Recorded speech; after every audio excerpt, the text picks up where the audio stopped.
Bonjour à tous et bienvenue dans cette nouvelle vidéo de votre podcast du pharmapreneur et plus particulièrement dans cette série de vidéos du quotidien d'un pharmacien, vidéo dans laquelle je te parle d'une semaine typique pour moi au sein de notre pharmacie, la pharmacie du manoir à Isnoville.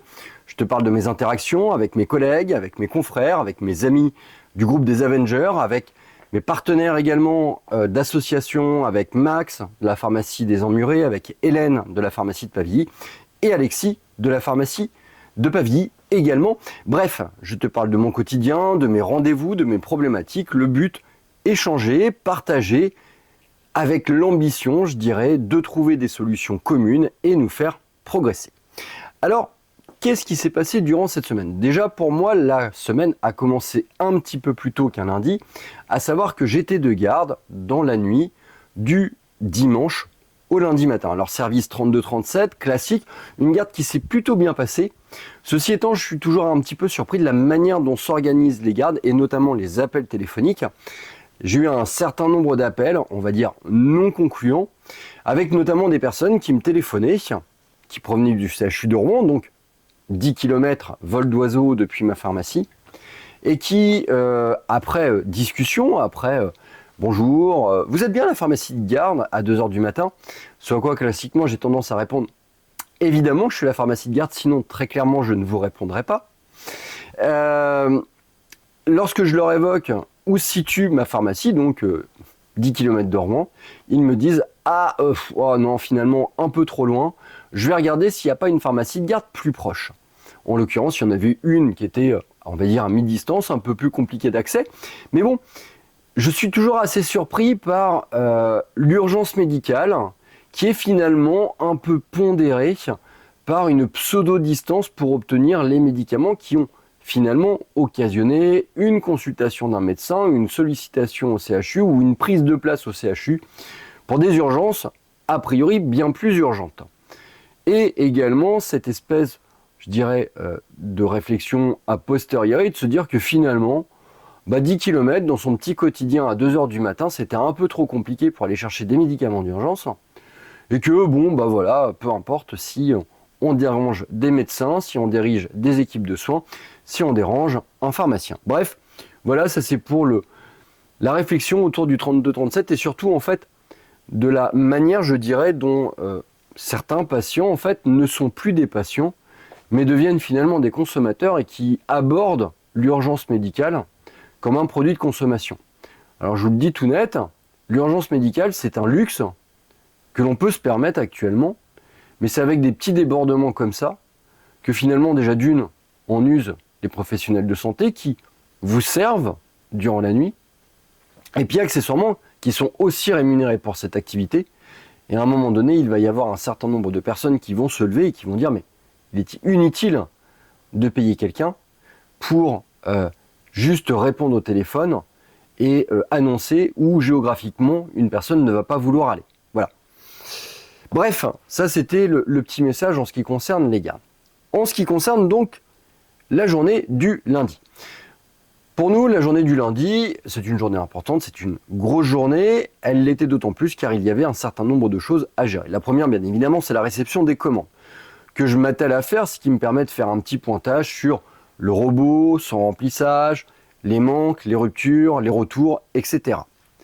En parallèle de ça, j'avais un point à faire d'un point de vue téléphonique avec le service de gestion avec lequel on a souscrit un contrat qui est la SPC qui va s'occuper de tout ce qui est gestion du régime obligatoire et du régime complémentaire. Un micro-point où en fait finalement la personne nous a simplement dit écoutez voilà, est-ce que vous nous autorisez à prendre la main ou pas sur votre logiciel? Il va falloir nous donner les codes d'accès.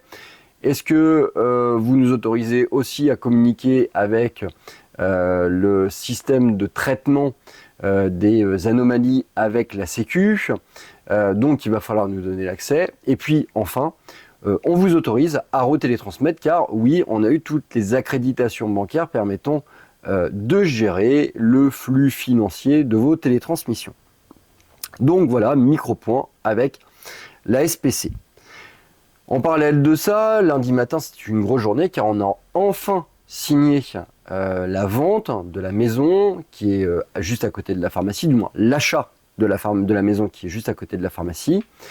Si tu suis ces vidéos régulièrement, tu sais que depuis quelques mois, on est dans un process d'achat d'immobilier, mais plus stratégiquement parlant, d'immobilier proche de la pharmacie, en l'occurrence cette maison, qui va nous servir dans un délai moyen, je dirais, de base stratégique pour la pharmacie, pour l'équipe du manoir notamment, avec la gestion dans le garage de cette maison de tout ce qui est stockage du matériel médical, les lits, les fauteuils, etc., de façon à être plus réactif.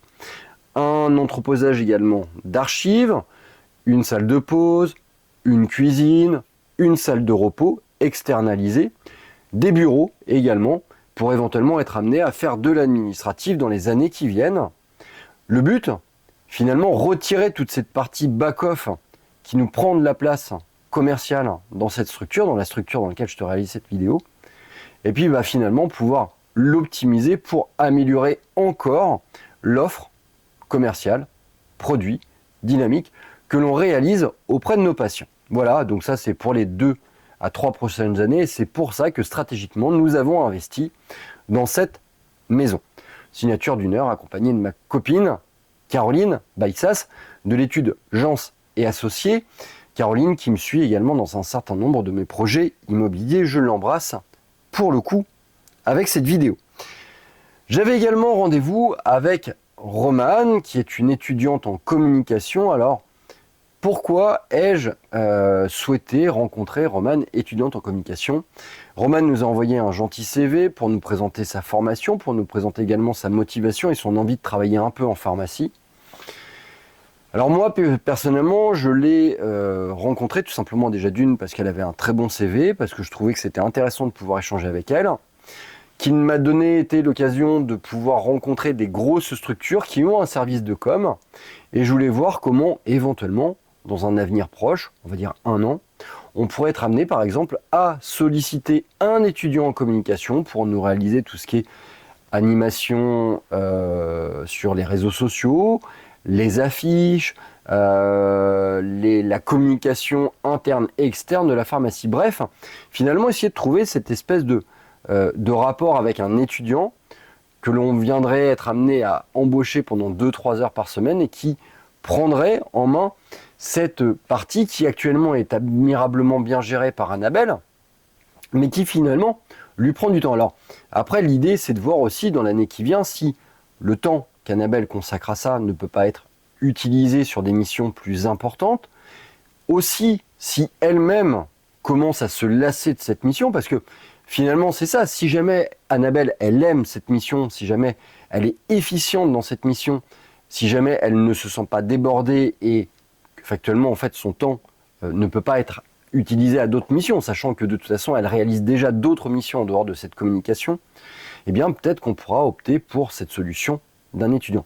Bref, une discussion d'une demi-heure qui m'a permis d'aborder différentes choses avec Romane, et puis de réfléchir, de commencer un début de réflexion, on va dire, sur la possibilité pour notre pharmacie d'embaucher quelqu'un pendant 2-3 heures par semaine ou toutes les 2 semaines pour gérer notre communication. En gros, formaliser pendant toute la semaine qui s'écoule nos besoins, lui transmettre lors de ce passage, lui laisser la réalisation, parce qu'elle a des maîtrises avec Photoshop, avec Canvas, avec différents logiciels de création artistique, et ça permettrait finalement de donner une nouvelle vision, une nouvelle dimension à la commission de notre pharmacie. Voilà.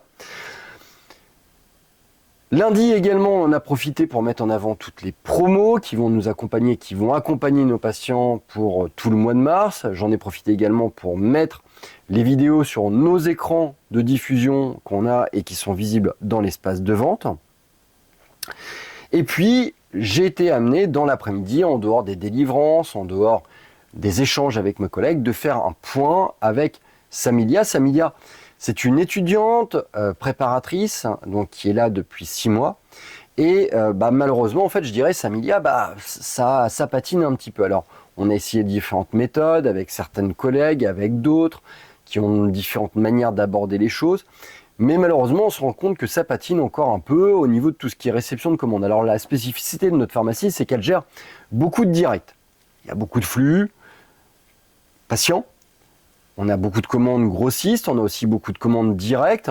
En plus, on est parfois amené à en faire un petit peu pour nos satellites. Et donc, du coup, ça fait une charge de travail importante, pas insurmontable, parce que d'autres l'ont fait, mais pour Samilia, ça semble être un petit peu plus compliqué. On a de nombreuses erreurs qui nous font perdre du temps lorsqu'on est amené à pointer des factures, lorsqu'on est amené à valider des reliquats, lorsque tout simplement au comptoir, en fait, on se rend compte qu'on a des produits en stock, mais qui ne sont pas stockés au niveau informatique, ou inversement, des produits qui sont validés au niveau informatique, mais dont on n'a pas eu la réception. Bref, mon collègue Marco a été amené à devoir faire un point, je dirais assez brutal, en fin de semaine. Moi, pour ma part, ce début de semaine, je me suis permis de refaire un point avec Samilia d'une manière plus douce, mais néanmoins ferme. Je lui ai donné un mois pour redresser la barre, pour être vigilante, efficace. On va faire un point tous les 10 jours.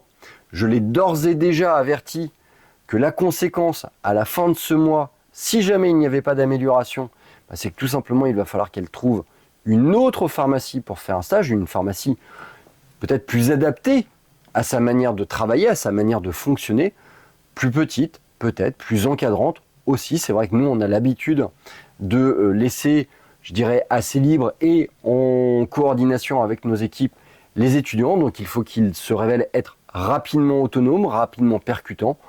Peut-être que Samilia, c'est pas encore le moment où elle va acquérir de l'autonomie, et malheureusement, nous, je dirais d'une manière un peu factuelle, en ce moment, on n'a pas de temps à perdre, il faut que ça avance.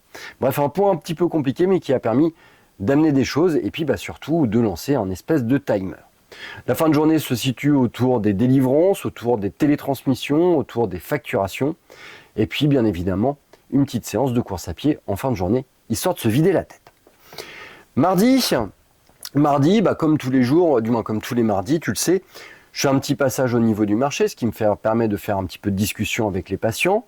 Ensuite, j'ai été amené à réaliser un gros point avec la SPC, voir un petit peu comment on allait fonctionner, le jour auquel ils allaient pouvoir avoir accès à mon serveur, comment ils allaient travailler, quel type de retour ils allaient me faire, quel type de points on allait être amené à faire toutes les semaines, tous les mois, tous les semestres, tous les ans, avec des objectifs, avec des validations de leur mission, de leurs limites de mission, et également de tout ce que l'on doit réaliser pour nous au sein de la structure de façon à leur faciliter le travail. Transmission de mails, transmission de courriers, insertion de mutuelles, transmission de dossiers PDF, bref, tout ce qui peut améliorer leur travail et la gestion est à faire. Ça nous a permis aussi la journée du mardi de faire un point avec Marlène, la chargée des préparatrices au sein de notre structure, un point fonctionnement, un point mise en avant, un point organisation. Un gros pointage de factures aussi de façon à être à jour. Un petit peu de travail sur les cours du DU orthopédique, je suis en train de finaliser, notamment sur tout ce qui est item pied. Une grosse mise à jour du robot, avec également du vidage de caisse, du vidage de plateau. Alors on a un problème actuellement avec le robot, c'est que notre caisson de délivrance est fendu, le plexi. Alors du coup, j'ai retiré la plupart des grosses boîtes qui risquent de complètement l'arracher. Depuis une semaine, on est en liaison avec Mecafarm de façon à pouvoir faire réaliser une maintenance. Et donc là, je vais être un petit peu cash. Une semaine, donc, on communique avec eux avec un problème qui est réel, qui risque d'être extrêmement problématique, on va dire. Et puis, factuellement, on paye une maintenance tous les mois, cher, très cher. Et tout simplement, Mecafarm, on devait avoir une intervention vendredi de la semaine dernière, se permet le jeudi soir de nous envoyer un mail pour nous dire on annule notre rendez-vous, en plus avec une mauvaise date pour le rendez-vous. Voilà. Sauf qu'en fait, Mecafarm, ils n'ont pas l'air de comprendre, c'est que eux, effectivement, peut-être qu'ils doivent s'organiser au niveau de leurs opérateurs, mais c'est que nous aussi, on s'organise de façon à faire en sorte que la venue du technicien Mecafarm se passe de la meilleure des manières et sans incidence pour nous au niveau du comptoir. Bref, mon collègue a râlé. Lundi, j'essaye d'appeler, pas de news, rien. Et mardi, du coup, coup de sang. J'appelle Mecafarm parce que c'est pas la première fois que ça arrive, en leur disant voilà, quand est-ce qu'est programmée la future intervention. Et là, je tombe un peu des nues parce que finalement, Malgré l'annulation de l'intervention, la personne que j'ai est incapable de me dire qu'une nouvelle date a été refixée. Et ça, je trouve ça incroyable, parce qu'au final, ça veut dire que mon problème, il est mis à l'as, et surtout, en fait, il n'y a pas de suivi de l'intervention non réalisée. Donc du coup, c'est tout simple. Déjà, je râle, c'est normal. Et puis tout simplement, en fait, je téléphone à mon prestataire bancaire, à la BNP, pour bloquer le paiement mensuel de la maintenance de mon robot. À service non rendu, paiement non échu, je dirais. Et c'est ça la logique, œil pour œil, dent pour dent. Alors je ne m'arrête pas là. Dans ces cas-là, j'insiste, et je leur dis que je vais les rappeler régulièrement, tous les 2-3 heures, de façon à pouvoir avoir, au final, la fixation d'un rendez-vous. Je suis chiant, je suis pénible, mais je trouve que, déjà d'une, il est nécessaire d'avoir quelque chose de suivi, et puis en fait, en vérité, Mecafarm se doit d'honorer un petit peu leur contrat en tant que prestataire. Alors je dis pas d'intervenir dans les 24 heures, c'est pas le cas, mais par contre de montrer une certaine forme d'obligeance auprès de leurs clients, et puis de montrer qu'il y a un véritable suivi des problèmes. Mecafarm, on l'a choisi, on en était très content. On est d'ailleurs très content de notre robot, il n'y a pas de gros problème, même si lorsqu'on regarde d'autres robots, on se rend compte qu'il a sacrément vieilli, notamment au niveau de l'interface logicielle, même au niveau rapidité, je dirais, d'exécution. Mais là où, sur ces dernières années, Mecafarm a énormément perdu, et pour autant, en fait, la facture mensuelle, c'est toujours la même, c'est au niveau du service client, du SAV, on va dire. Et voilà, ça va peut-être pas plaire, et c'est cash. Moi, très clairement, en fait, une personne qui me demande ce que je pense de Mecafarm, je leur dirais, ils ont un bon robot. L'Alpha, on a une ancienne version, c'est sûrement pas ce qu'il y a de mieux, mais ça s'est amélioré. Mais très clairement, en fait, le SAV, il est pourri. Il n'y a aucun suivi. Et surtout, en fait, on a une sensation de déconsidération. Alors, mon ressenti, il a été compensé parce que mercredi, de nouveau, j'ai insisté, de nouveau, j'ai passé des coups de fil. Et au final, l'opératrice que j'ai eue a finalement réussi à me passer son responsable de site qui a bien voulu fixer une date le 16 mars. Alors, au jour où je te réalise cette vidéo, on est le 5. Donc ça veut dire que la prochaine intervention, elle n'est pas avant 11 jours. Alors ce que j'espère simplement, c'est que je ne vais pas avoir un problème plus grave d'ici là à cause de la négligence de Mecafarm. Mais je trouve ça incroyable qu'en étant respectueux, qu'en payant régulièrement ses factures, un prestataire de service n'honore pas sa partie du contrat. La journée du mardi m'a permis également de faire un énorme tri de la boîte mail. Pourquoi ? Tout simplement parce que avec la SPC, je leur transmets tous les mails qu'on reçoit de la part de la Sécu ou des Sécu et de la part des mutuelles. Et donc, j'ai fait un tri et j'ai classé tous ces mails dans une boîte spécifique de façon à ce que mon collègue Marc-Antoine génère un filtre permettant de filtrer directement tous ces mails de façon à pouvoir leur renvoyer d'une manière beaucoup plus simple. Sur cette journée du mardi, j'ai eu également un coup de fil de Tiers Payant Assistance. Alors Tiers Payant Assistance, c'est l'autre prestataire pour laquelle j'avais opté pour la gestion du RO et du RC. La spécificité de Tiers Payant Assistance, je dirais à mon niveau, c'est qu'il ne facture les pharmacies que au nombre de dossiers litigieux. Donc factuellement, il y a une démarche très progressive, je dirais, de leur action, et surtout une démarche visant à l'amélioration de notre pharmacie. C'est quelque chose que j'avais énormément apprécié dans la communication, au-delà de l'échange que j'ai pu avoir avec l'interlocuteur de Tiers Payant Assistance. Et alors, du coup, si vous écoutez cette vidéo, vous vous dites pourquoi vous avez choisi la SPC plutôt que Tiers Payant Assistance. Il y a un élément pour nous en fait qui a fait la différence, c'est le délai de paiement des factures. L'avantage de la SPC, c'est qu'il vous paye tout d'un bloc à une date précise. Alors ça nous coûte un petit peu, mais nous on avait besoin de cette régularité de virement. Ce qu'en l'occurrence, en fait, Tiers Payant Assistance ne pouvait pas me véhiculer. Alors, j'ai eu un échange avec monsieur Didier Ami, et qui m'a dit qu'ils allaient faire évoluer leur offre Et ça, je les crois parce qu'en fait, en vérité, depuis le début où je discute avec eux, je sens en fait qu'ils ont une véritable volonté d'amélioration. Et s'il écoute cette vidéo, j'en profite pour lui dire que votre offre, ou en tout cas votre structure, je l'aurais choisie si je n'avais pas eu la recommandation d'autres pharmaciens qui ont validé pour moi la SPC. Basée sur une certaine forme d'habitude, de routine, d'habitude. Ouais. Après, moi je me suis engagé auprès de Didier Ami, c'est de lui faire un point d'ici 7-8 mois de notre action avec la SPC, d'échanger avec lui pour voir un petit peu, parce que finalement dans cette gestion déléguée de tout ce qui est tiers payant, régime obligatoire, régime complémentaire, on est un petit peu novice. Et que difficile de comparer quelque chose qu'on n'est pas vraiment capable de critiquer. On a opté pour une solution, est-ce la bonne? Je ne sais pas. Est-ce qu'elle est nulle? Je ne sais pas non plus. En tout cas, on a la sensation d'avoir fait un choix qui est juste, à défaut d'être judicieux. Et puis je vais me donner 6 mois pour analyser l'action de la SPC, voir comment s'améliore finalement mon système de la gestion tiers payant, régime obligatoire, régime complémentaire, car au-delà du paiement, au-delà de la rigidité, ou du moins de la rapidité de paiement, ce que je veux, c'est finalement avoir une amélioration de mon listing, avoir une amélioration de mes procédures, avoir une amélioration de mon équipe. Bref, quelque chose d'assez continu. Si ce n'est pas le cas avec la SPC, je maîtriserai les erreurs de la SPC, j'en maîtriserai aussi les avantages.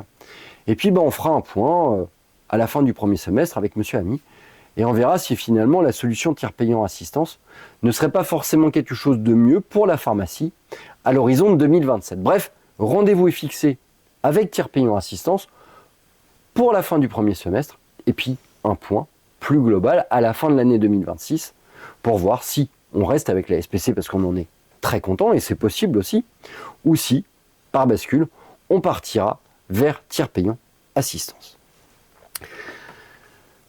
La journée du mardi s'achève, on passe maintenant à la journée du mercredi. Mercredi matin, tu le sais, je travaille pas ou peu, ce qui me permet d'organiser pas mal de choses. En ce moment, avec Marco, on est sur un énorme projet dont je te parlerai peut-être un petit peu plus tard, si tout se passe bien en tout cas.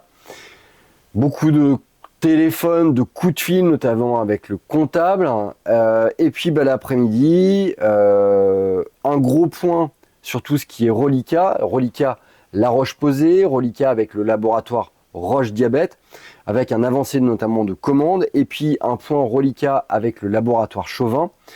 Pourquoi? Tout simplement parce que les reliquats qui ont été générés parfois par erreur par Samilia nous posent des problèmes dans nos stocks, nous posent des problèmes dans les saisies des factures, et puis tout simplement également nous posent des problèmes parce que les reliquats, au niveau de notre autopilotage, ils sont interprétés comme commandes en attente et font que certains produits qui n'ont pas été réceptionnés ou reçus ou envoyés par le laboratoire ne se recommandent pas, tout simplement parce qu'ils sont dans un attente de réception. Donc du coup, parce qu'un produit était en rupture au moment où on a passé la commande, il génère un reliquat. Parce qu'il génère un reliquat, il ne se recommande pas, et donc du coup on se retrouve en vrai stock zéro alors que le produit est revenu à la pharmacie. Donc du coup, gros point sur les reliquats.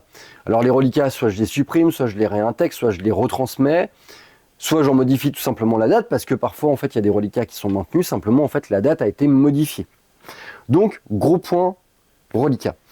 J'ai également été amené à rencontrer un étudiant de 4e année pour la réalisation de son stage, Hugo Couture.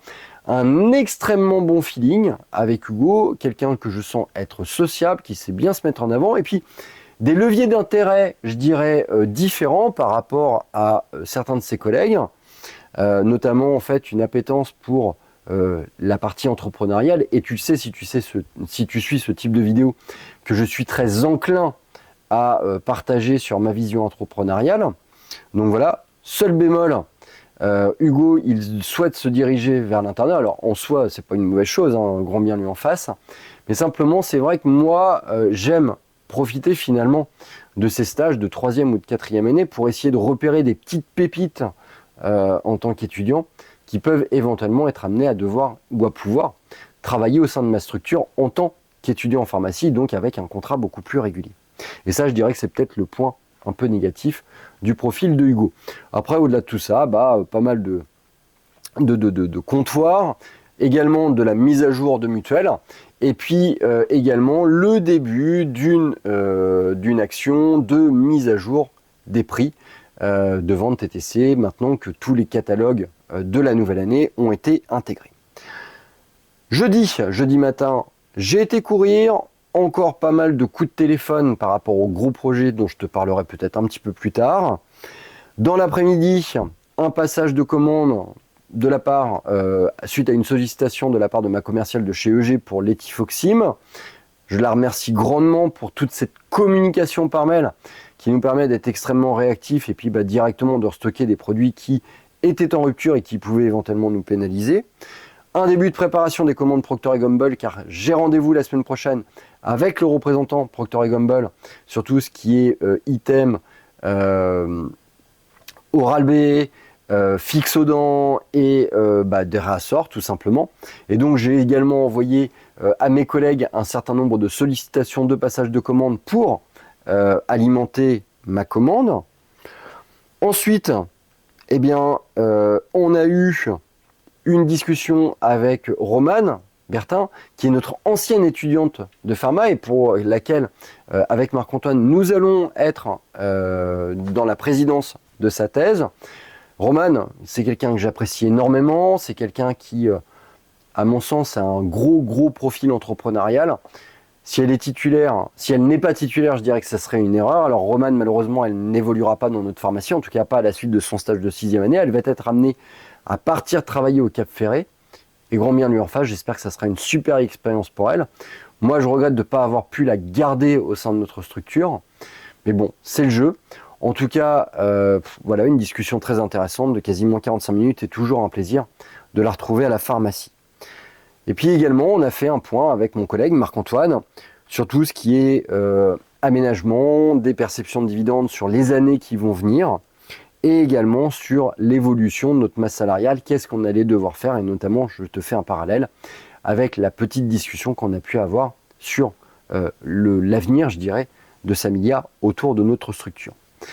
L'après-midi, en parallèle de tout ça, moi j'ai continué à faire mon analyse sur les chiffres génériques. J'ai eu également une communication avec ma représentante Mélanie de la SERP par rapport à différents items génériques, dépositaires et passage de commande, bref, voilà. Et puis du comptoir tout simplement pour terminer cette semaine.